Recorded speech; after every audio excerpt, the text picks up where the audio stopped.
Hello guys, ngayon andito kami sa labas. Kukuha tayo ng papaya. Magluluto ako ng tinola gamit ang mga gulay na mayroon lang kami dito sa bahay, sa garden.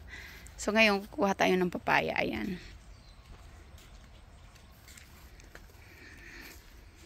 I'm not sure. Laki. Meron dun sa likod na laki. So alisin muna natin yung mga spider webs. Yeah, I know. I saw that. See that? Yung malaki. Aakitin ko.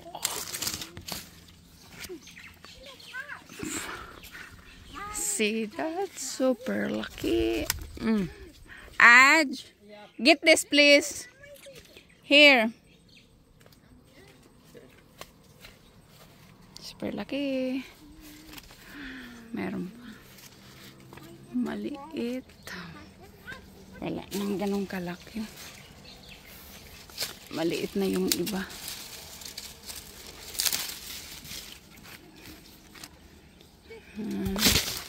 Tapon ko na lang. Ayan. Ha? Yan yung gagamitin natin ngayon. Kuha tayo ng luya at saka dahon ng sibuyas. Yan yung gagamitin ko. Tara.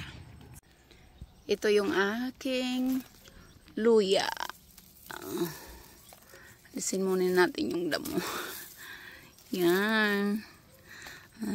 Gamitin natin yan. So, bubunutin natin. Tanggalin natin yung luya. Malaki na kaya to. Madali lang siyang bunutin. Oops. Tadan.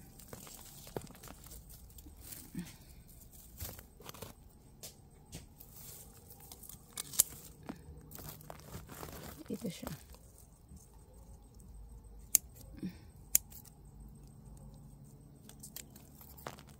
Luya. Ngayon kukuha tayo ng dahon ng sibuyas. Wala akong tanim na sibuyas, so dahon lang. Damihan natin. There you go.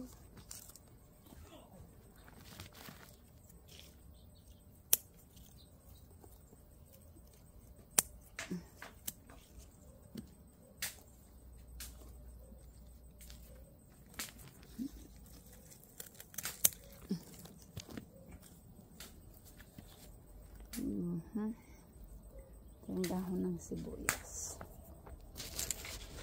Tapos kukuha tayo ng pichay. Pichay. Dito.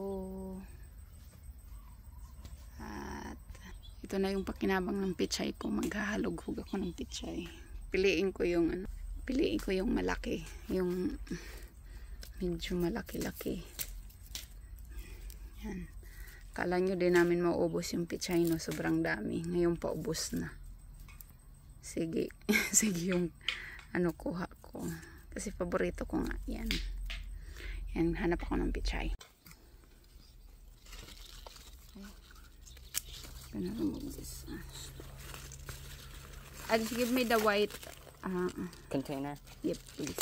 It's not a container. Oh, that. A bowl.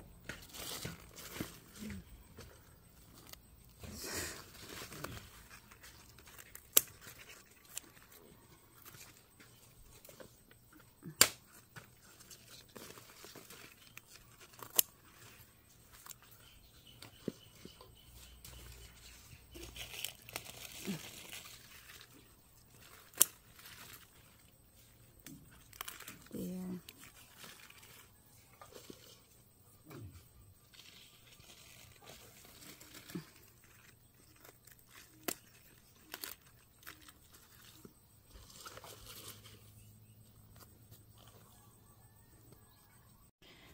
May pichay na tayo.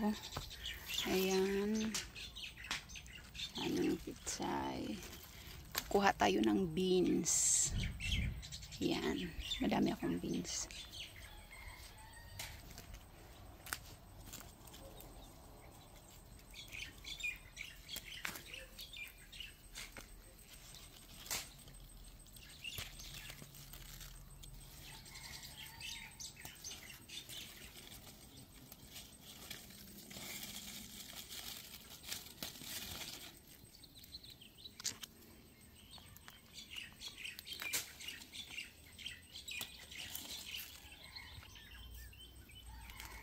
Madaming beans. Meron pa ako sa loob. So, hindi ko kailangan ng marami.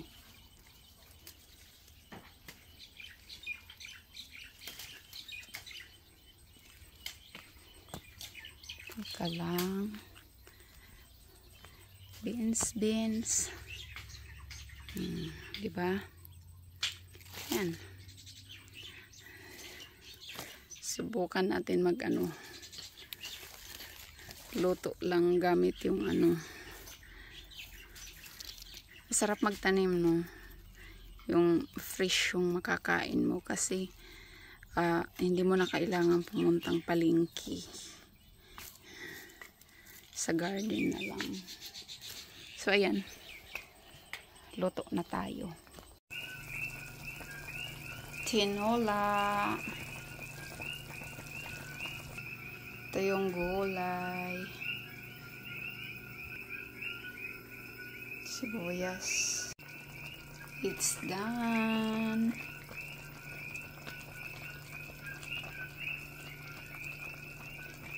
Yummy.